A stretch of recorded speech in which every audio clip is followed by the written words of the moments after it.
Pack বাবনের নাই পদত্যাগ হাসে করে প্যাক প্যাক বাবনের নাই পদত্যাগ বৃষ্টি হইলে জমে কাদা বাবনের বৃষ্টি লেগে কাদা বৃষ্টি হইলে জমে কাদা বাবনের বৃষ্টি লেগে কাদা। পাপন স্যার, আবহাওয়া তো খুব গরম। গরমের দিনে আবহাওয়া গরম থাকবো না তো ঠান্ডা থাকবো? আরে স্যার, এই আবহাওয়া না মাঠে বাইরে আপনার পদত্যাগে লেগে সবাই আন্দোলন করতেছে। আন্দোলন করুক আর যাই করুক, এই প্রেসিডেন্টের পদ আমি ছাড়তাছি না। 12 বছর ধরে এত বড় বড় মানুষ চেষ্টা করে পারলো না, আর এটি তো সাধারণ জনগণ। স্যার, এবার বিষয়টা খুব সিরিয়াস, কারণ তামিমের বিষয়টা নিয়ে সবাই খুব সমালোচনা করতেছে। সমালোচনা করুক বা সমালোচনাই করুক, কিন্তু এবার বিশ্বকাপে কোনো আনফিট প্লেয়ার খেলবো না। বাংলাদেশ আর শ্রীলঙ্কার খেলায় তামিম যে এক হাত দিয়ে ব্যাট করছিল, তখন কি তামিম আনফিট ছিল না? তাড়াতাড়ি বিসিবিতে একটা কল লাগা, আমার উপরে দিয়ে যেই কথা কবে আর চাকরি থাকবো না। আরে স্যার, কোনো আনফিট প্লেয়ার কোনোদিন বিশ্বকাপ খেলতে পারবো না। বিশ্বকাপে খেলতে গেলে ফিট হওয়া লাগবো পুরো আমার মতো।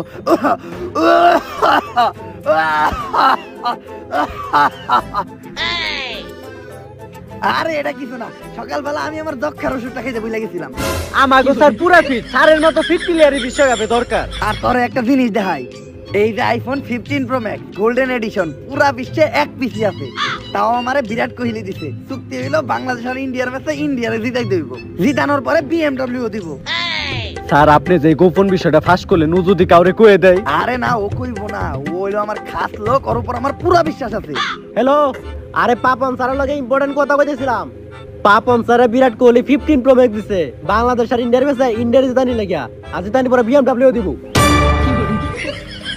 কইরা দিছে বিশ্বাসের নানি রে খালি ঘর। কেডা ছিল এটা? আরে স্যার, আমার ফুয়াতো ভাই। ও, আর ফুফাতো ভাই, তাইলে কোনো সমস্যা নাই। তা তোর ফুফাতো ভাই কি করে? আরে তেমন কিছু করে না, সময় টিভি সাংবাদিক। বিরাট কোহলি যে তোর ম্যাচটা জিতানোর লাগে 15 প্রো ম্যাচটা দিছে, এই নিউজটা তো পুরো বিশ্বে ভাইরাল হয়ে গেছে, তাই আমার মোবাইলটা নিতে পাঠাইছে।